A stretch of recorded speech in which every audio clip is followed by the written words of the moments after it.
बोले अपशकुन की बात है, मरने की बात अपशकुन है नहीं, यहीं से शुभ शकुन प्रारंभ होता है जब इसे कोई साधक स्वीकार कर लेता है। श्रीपाद कह रहे अद्योशो वा यास्यतीद कुदेहम सर्वे भोगायांति तत्र स्थितेपि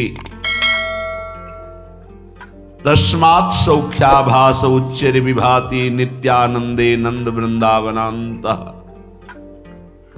हे सख्य मित्र, मेरी बात मान लो, आज नहीं तो कल मरोगे। ये महापुरुष जन ही याद दिलाते हैं। इसी याद में भगवान की याद समा जाती है कि जब मरना है तो ठीक से चले, जितने दिन जिए अच्छे आचरण करें, प्रियालाल के नाम जप का निरंतर अभ्यास करें, क्योंकि यही नाम रूपी धन हमारे साथ जाएगा। अद्य सुवा यस्यातीदम कुदेहम, ये देह आज नहीं तो कल छूट जाएगी, जिसको तुम बहुत अभिमान से अपना मानते हो। अपना ही नहीं मानते, मैं मानते हो कि मैं जवान, मैं बलवान, मैं रूपवान, मैं गुणवान। कितने दिन के लिए? ब्रह्मा जी की आयु में करोड़ों बार अपने लोग जन्मते मरते एक दिन में। उनकी दिव्य 100 वर्ष की आयु, एक दिन में करोड़ों बार हम मरते हैं, करोड़ों बार जन्मते हैं जब तक भगवत प्राप्ति नहीं होती, एक दिन में उनके। और अधिक ही हो सकता है, कम नहीं। ऐसे चंद मिनट समझो, शरीर की आयु के 50-55 वर्ष गए, ऐसा लगता है तो कल की बात है, अभी कल घर से निकले थे, ऐसा लगता है। 50-55 वर्ष निकल गए, कितनी बड़ी आयु निकल गई, पता नहीं चला। अब कितने सेकंड मिनट है इसका भी पता नहीं। जैसे आप अंजुली में पानी कस के कितना भी बांध लो, वो एक समय आएगा कि खत्म हो जाएगा। कितना भी बांधे रहो, वो एक एक बूंद तुम रोक नहीं सकते, वो निकल करके चला जाएगा। जो भगवत प्राप्त महात्मा हैं वही हमको संबोधन ऐसा कर सकते हैं, नहीं तो प्रायः अपनी स्वार्थ बुद्धि रखकर उपदेश देने से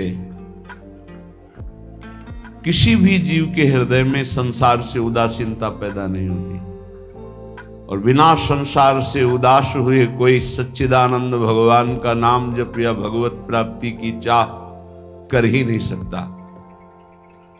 भोगैश्वर्य प्रसक्ता नाम तया प्रहृत चेतसाम व्यवसायत्मिका बुद्धि समाधून विधीयते।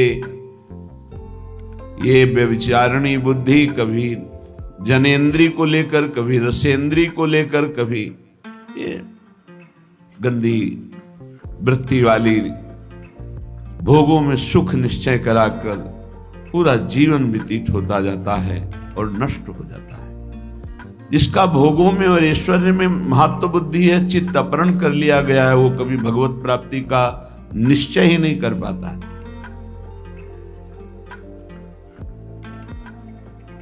इस मार्ग में उपासक को पहले स्वीकार करना होगा कि मुझे मरना है, आज नहीं तो कल। कौन स्वीकार करता है? जानते सब हैं।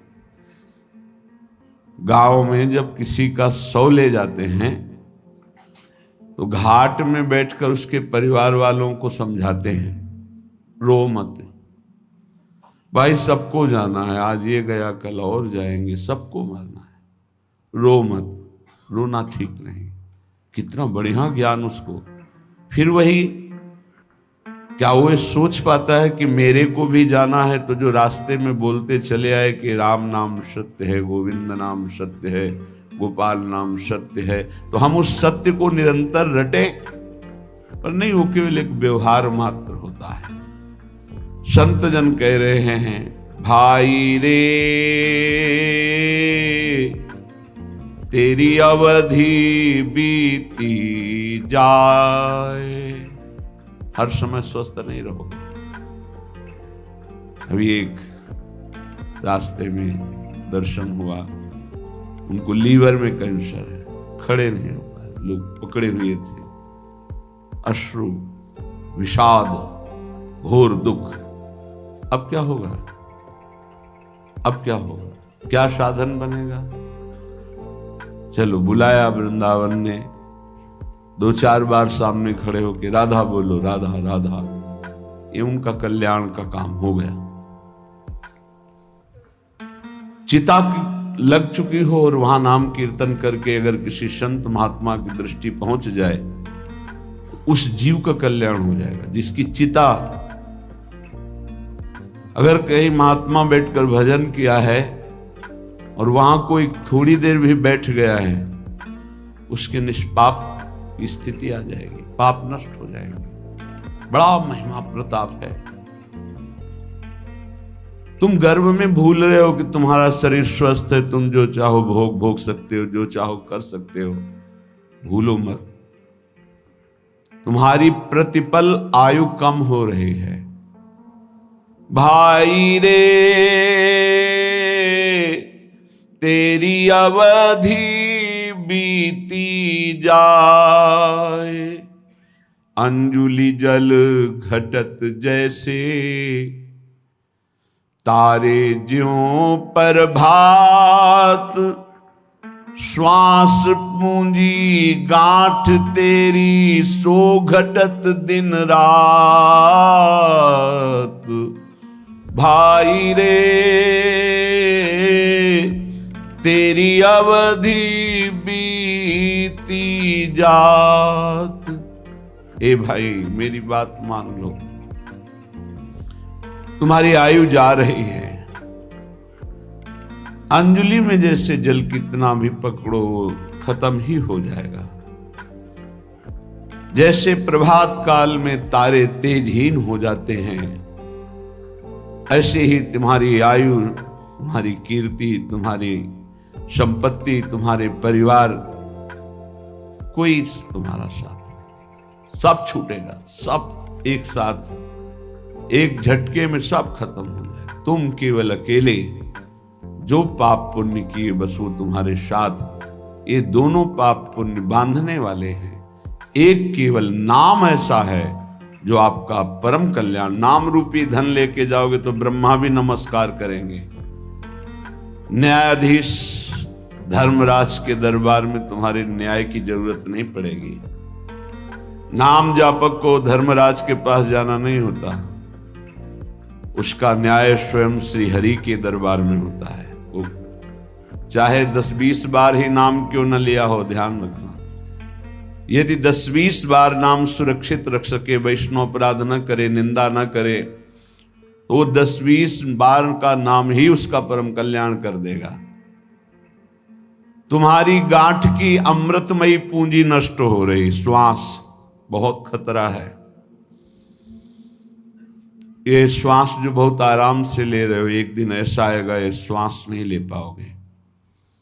जो आंख से देख नहीं पाते उनसे पूछो, उनको लगता है आंख वाले कितने सौभाग्यशाली हैं, सब देख पाते हैं।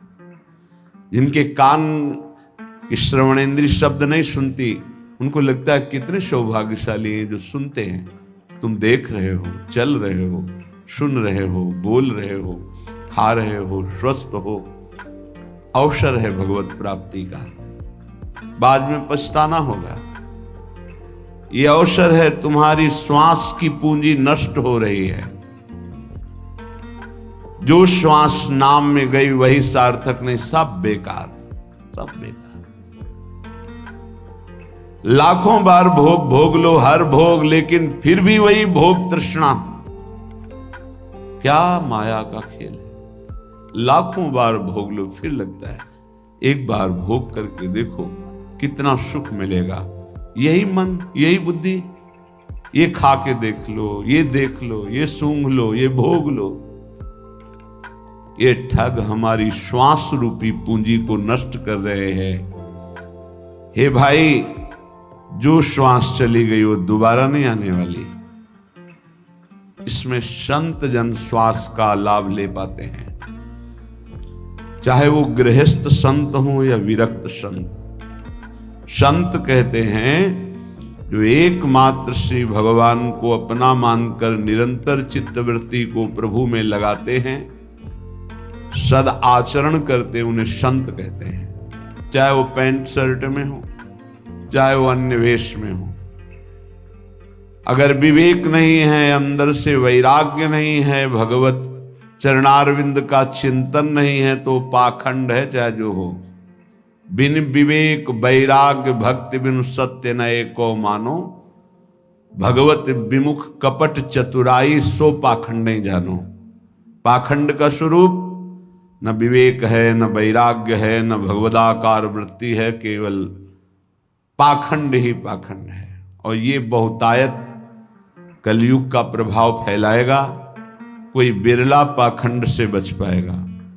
पाखंड कहते हैं पाप का अंश, पाखंड पाप का अंश, पाप का अंश पाखंड कहलाता है।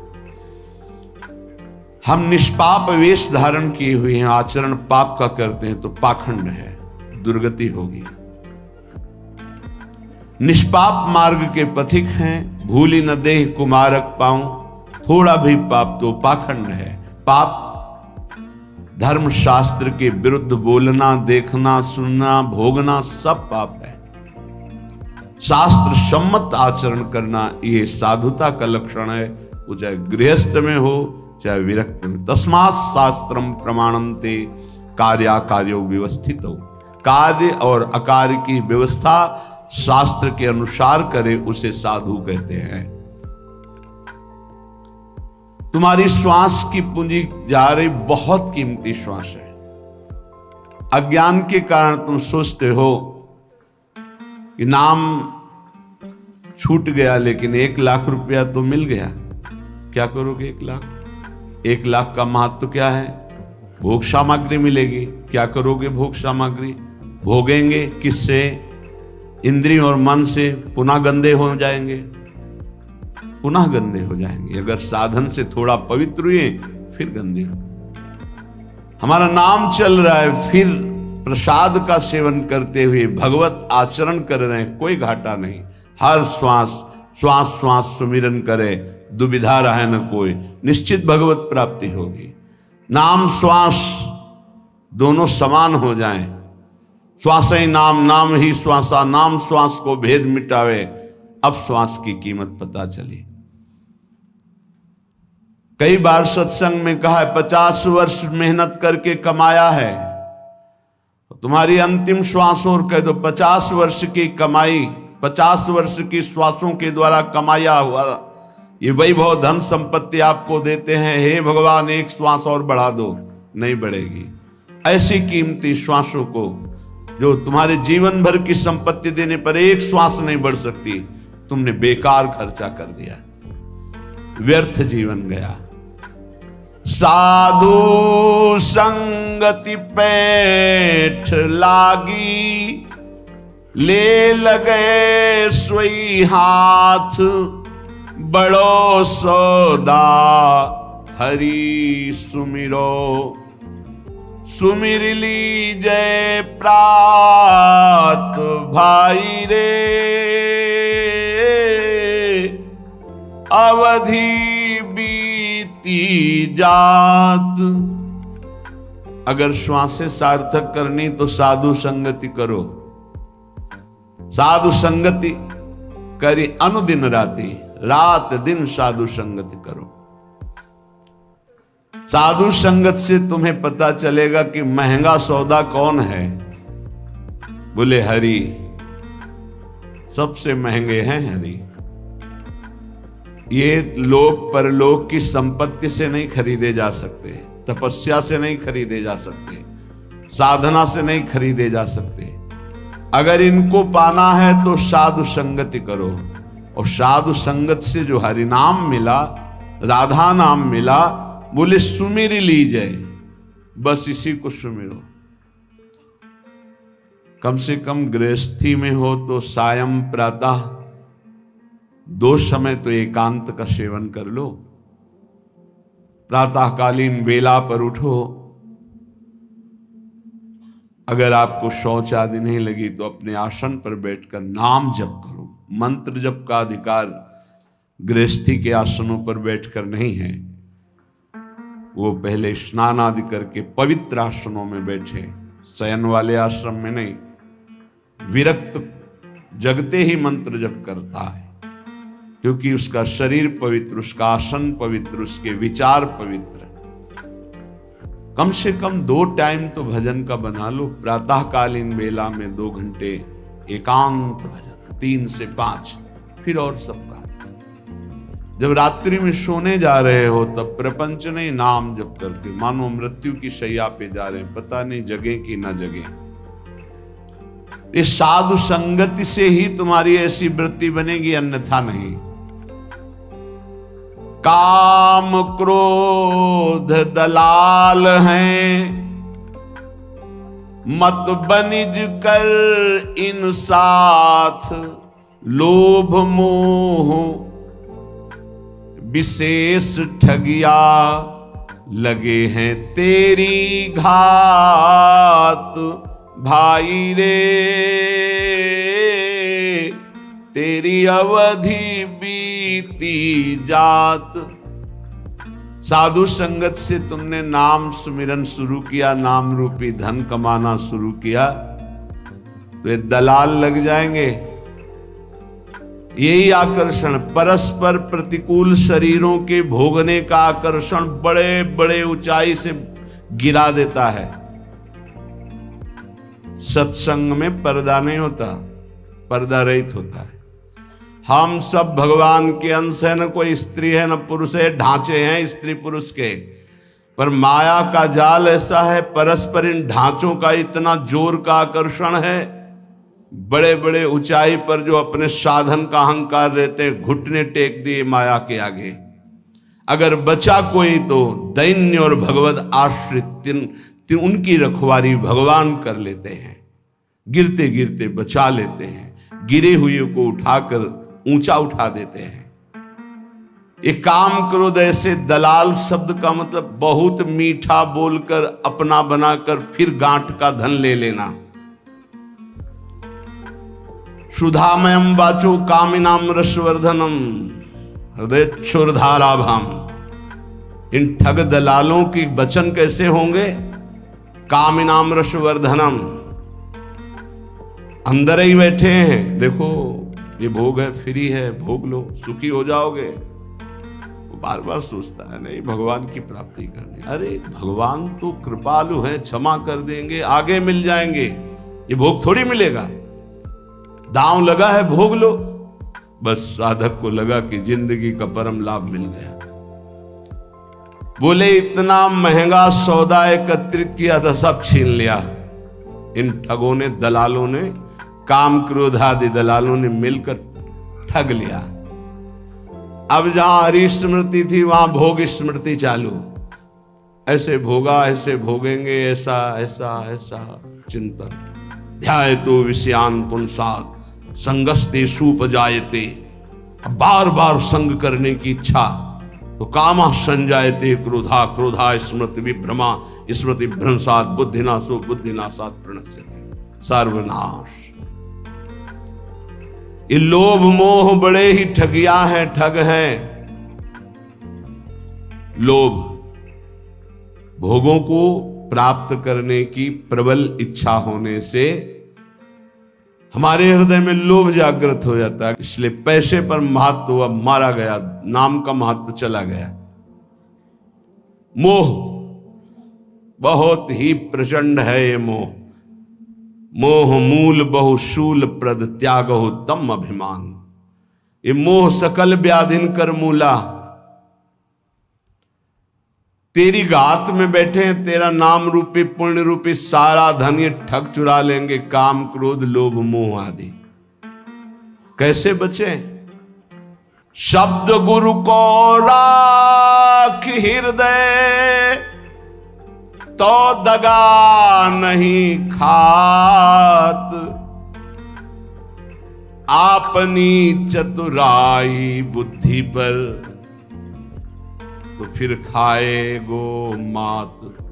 अपनी बुद्धि की चतुरता चलाई तो मार दिए जाओगे। काम क्रोध लोभ मोह मद मत्सर मार के गिरा देंगे। कैसे बचोगे? गुरु मेहरबान चेला पहलवान। शब्द गुरु को राख हृदय तो दगा नहीं खात। अगर गुरुदेव के वचन तुम्हारे दिमाग में बैठे हुए हैं, हृदय में बैठे हुए हैं, तो धोखा इन ठगों से नहीं खाओगे। वो अपनी चतुराई बुद्धि पर खाओगो फिर मात, फिर तो गिरेगा, फिर नष्ट होगा। यदि अपनी बुद्धि की चतुराई के कोई नहीं, मारे जाओगे। गुरु के वचनों को अपने हृदय पे रख लो। आज तक कोई माया पर विजय प्राप्त किया है तो गुरु का वचन पालन करने वाला, अन्यथा नहीं नहीं नहीं। ये हम हाथ उठा के कहते, सच्ची बात समझ लो, साधना की ताकत नहीं कि हमको निर्विकार कर सके। गुरु कृपा ही निर्विकार करती, पक्का। उनके चरणों का चिंतन ऐसा प्रताप उदय करता है, सब ठीक हो जाता है। बड़ी सहजता से इन विकारों पर विजय प्राप्त। गुरु कृपा पात्र को कोई युद्ध नहीं करना पड़ता, आक्रमण ही नहीं होता गुरु कृपा पात्र पर। इतना सुरक्षित कवच उनके शब्द का होता है, औषधि ही नहीं है। चरण दास सुखदेव चरणन परसित कुल जात। भाई रे तेरी अवधि बीती जात। चरणदास जी कहते हैं, गुरुदेव सुखदेव जी की कृपा से अब इस तन के सारे विकार नष्ट हो गए हैं, मन प्रभु में आसक्त हो गया, एक गुरुदेव की कृपा से। जब हम गुरुदेव की आज्ञा का पालन करते हैं तो हृदय में बात बैठ जाती है। अपना हरि बिनु और न कोई, ये बात बैठ जाए, मेरे तो गिरधर गोपाल दूसरो। हमारे प्रिया प्रीतम के सिवा और कोई नहीं, हमारे श्यामा जो ये अंदर बैठ जाए, ये अंदर नहीं बैठता। बस जवान से तो सत्संग के प्रभाव से हम बोलते हैं हमारे माई श्यामाजू को राज। अगर श्यामाजू का राज हृदय में बैठ जाए तो काम क्रोध लोभ मोह मद मत्सर प्रकाशित ही नहीं हो सकते, प्रभाव ही नहीं कर सकते। मान लीजिए, श्रीपाद प्रबोधानंद जी कहते हैं, भगवान के मोहिनी अवतार में भी ताकत नहीं कि गोरे चरणारविंद की ठसक रखने वाले उपासक को आकर्षण कर सके। महापुरुषों के वचन मिथ्या नहीं होते। भाई मेरी बात मान लो, हरि के सिवा तुम्हारा कोई नहीं। क्यों नहीं है? हमारे माता हैं, पिता हैं, भाई हैं, पत्नी हैं, पुत्र हैं, परिवार है। तो इनमें हरि हैं तब तक तुम आदर करते हो। जिस दिन हरि निकल गए उस दिन इनका आदर करके दिखाना हमें। जानते हो, अंतिम संस्कार में पिता की खोपड़ी पुत्र फोड़ता है। अब यहां होता है कि नहीं हम तो ये नहीं जानते, पर गांव में अंतिम संस्कार में कपाल भंजन क्रिया होती है। प्राय लोग जो इस विषय के सेवन करने वाले, मतलब जो श्मशान में गए हैं, तो वो लोग जानते हैं। बेटे से एक दंड के द्वारा पिता की खोपड़ी का कपाल भंजन किया जाता है। जिनके चरण छुए उन्हीं के कपाल भंजन होता है। समझ में नहीं। जिस शरीर की पूजा की उसी शरीर को जलाया जाता है। क्या इस शरीर की? क्यों ऐसा क्यों कर रहे हो? बोले हरि नहीं है, अब गए हरि, इसलिए नहीं रख सकते। न पत्नी, न पति, न पुत्र, न माता, न पिता, किसी का भी शरीर नहीं। क्यों? क्योंकि वो गए। वो कौन थे? वो परिचय नहीं जानता, वो हरि थे। आज भी तुम हरि को ही प्यार करते हो, पर अनजाने में जानकर कर लो तो मुक्त हो जाओगे।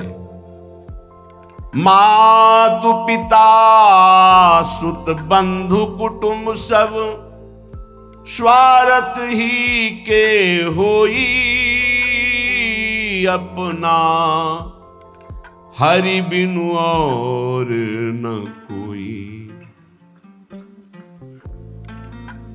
कुपुत्रो जायते क्वचिदपि कुमाता न भवति, शास्त्र में लिखा है। लेकिन वासना कुमाता बना देती है।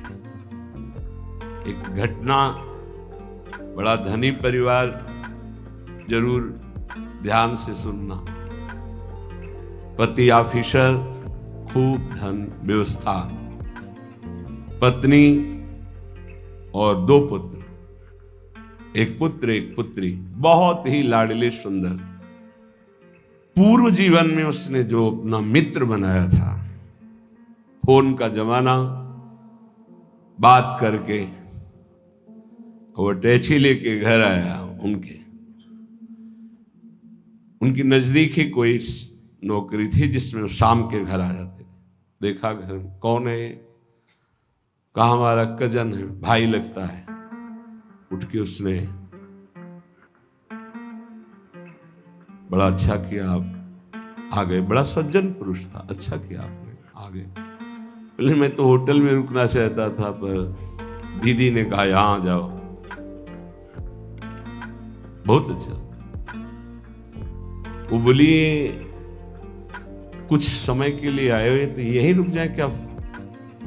हाँ कोई बात नहीं, होटल से अच्छा है उनके जब कजन है। वो नहीं जानता है, और वो कहते हैं हमारा भाई, और वो कहते हैं हमारी दीदी। बच्चे मामा कहने लगे। एक दिन बच्चे अचानक कमरे में गए और देखा कि दोनों की स्थिति, भागे। वो 10-12 वर्ष का लड़का बाहर आए तो नौकर भोजन बनाने वाला, तो उसका अंकल मामा, हमें लग रहा है हमारी मम्मी को मार रहे हैं, क्या कर रहे हैं। वो उस क्रिया को थोड़ी जानते, छोटे बच्चे। तत्काल वो दौड़ा, मालकिन को क्या हुआ? तो वो असावधान थे, बच्चों को देखा ही नहीं था। नौकर ने जब देखा तो उनकी दृष्टि पड़ी।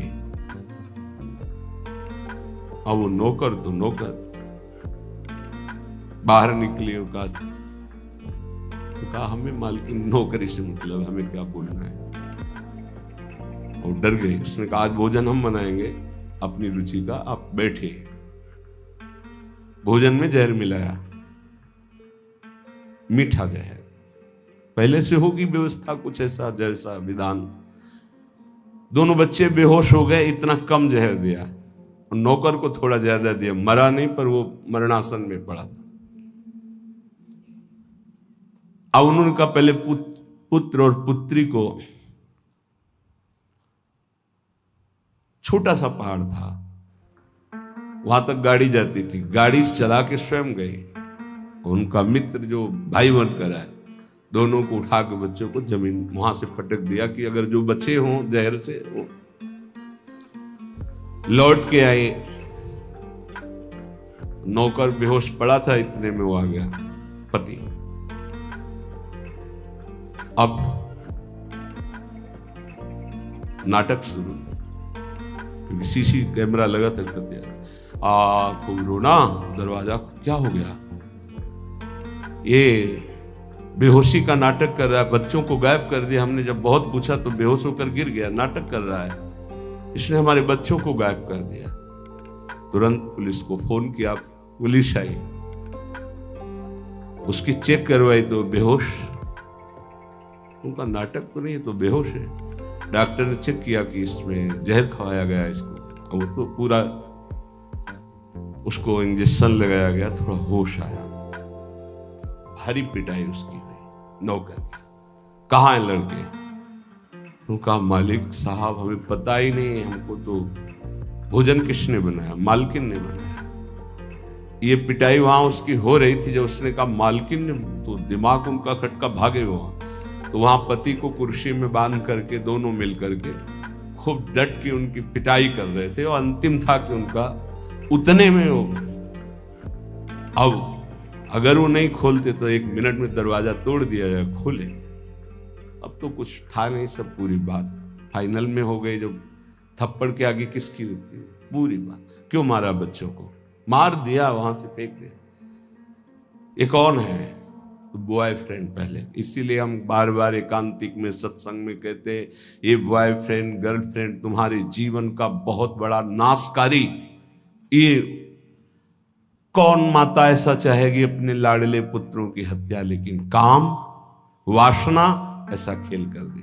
सैकड़ों ऐसे उदाहरण संसार में फैले जो पावन पवित्र संबंध है उनका नाश। मेजर साहब छुट्टी में आते थे तो पहले सूचना दे देते थे। सामने एक मिठाई की दुकान थी, जो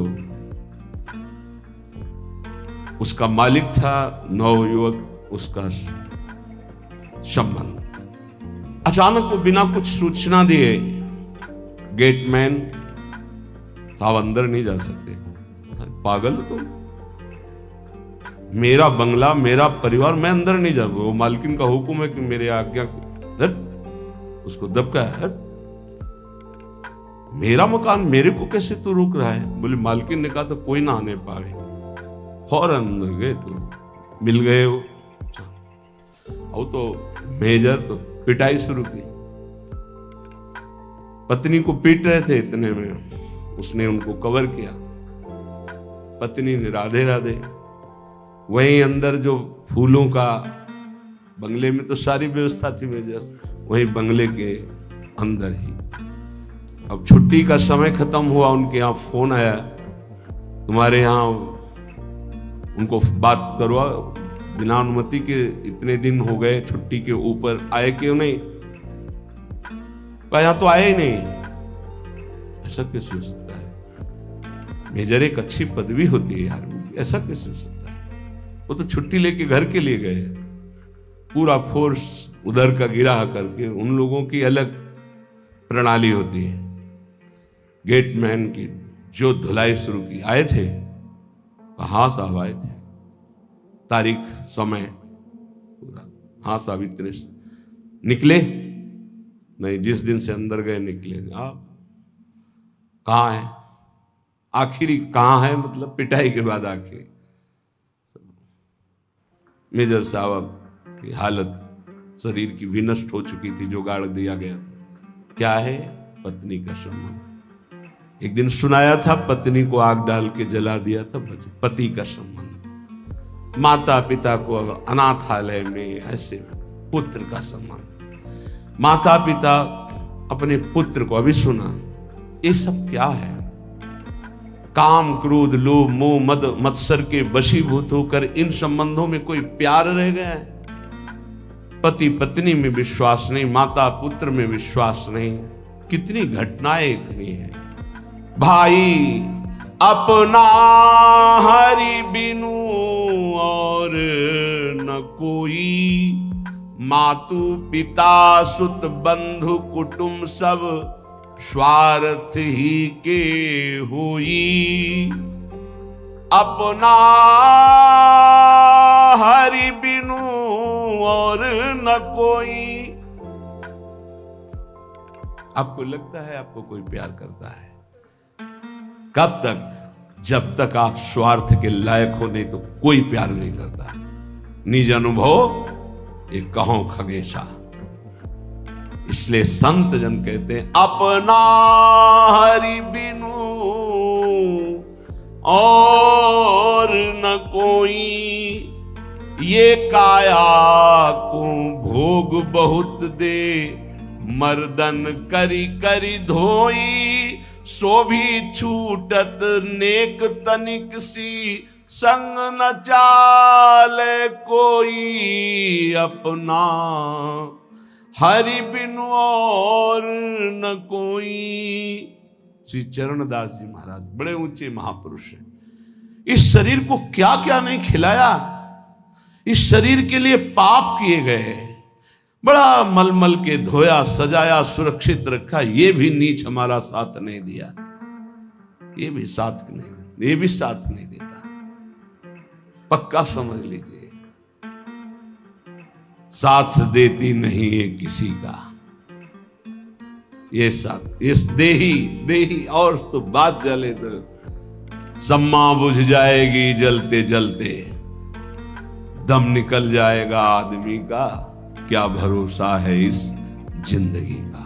ये साथ देती नहीं है किसी का, है किसका भरोसा? ये इसलिए सब तुम्हारे जानकारी होते हुए भी जानकारी में डाल रहे हैं कि अगर समझ आ जाए तो एक एक श्वास सार्थक कर लो। राधा राधा अपना हरि बिनु और न कोई, घर की नारी बहुत ही प्यारी, दिन में नाही दोई, जीवत कहती साथ चलूंगी, डरपन लागी सोई, अपना हरि बिनु और न कोई। बाल्यावस्था से एक साधक साधु संग करता था, माता पिता के कहने से ब्याह हुआ, रोज गुरु जी के पास जाता था। अब ब्याह हुआ तो नया मित्र मिला, और इनका सबसे बड़ा जादू होता है वचन, मुस्कुराहट, नेत्र की चांचल्यता। देखो हमारा नियम था, हम रोज गुरु जी के दर्शन करने जाते, तो हम तुम्हारे बिना जी नहीं सकते। लगा उसको ऐसा, महीनों हो गए गुरु जी के पास नहीं गए। तो संतों का होता है जैसे आप रोज दृष्टि में आओ तो अपनापन से होता, वो कहाँ गए आज दिखाई नहीं दे। अहोभाग्य मानो यदि आपका ऐसा चिंतन हो। श्यामा श्याम के चिंतन में आपका चिंतन हो गया, बहुत बड़ी बात। यही संतों से प्रार्थना, कभी निज दास की तरह चिंतन कर लेना। गांव वालों से पूछा, वो आता नहीं। अरे बोले उसका ब्याह हो गया। तो ब्याह हो गया तो कोई नई बात थोड़ी, विश्व में सबका ब्याह होता है जो गृहस्थी में होते हैं। जाके कहना कि तुम्हारे गुरुजी याद कर रहे हैं। जब कहा तब पत्नी से बस अभी आया, और अरे तुम आए नहीं बहुत समय से। महाराज जी ब्याह हो गया है। तो 10-5 दिन ब्याह किया, तो महीनों हो गए तुम आए नहीं। महाराज जी वो बहुत प्यार करती, कहती मैं आपके बिना जी नहीं सकती। हाँ, पति पत्नी का भाव तो ऐसा ही होता है, लेकिन ऐसा नहीं बच्चा, सब जी सकते हैं, सब जी सकते हैं। तो उनका गुरु जी आज तक आपकी सब बात मानी, ये बात नहीं मानेंगे। वो कह रही आपके बिना नहीं जी सकते, तुम हमारी जिंदगी हो, तुम हमारी श्वासें हो, तुम नहीं तो हम नहीं। बोले नहीं बेटा, ऐसी बात तो नहीं है। बोले गुरुजी हमें अब आपकी बात पर अविश्वास होता है।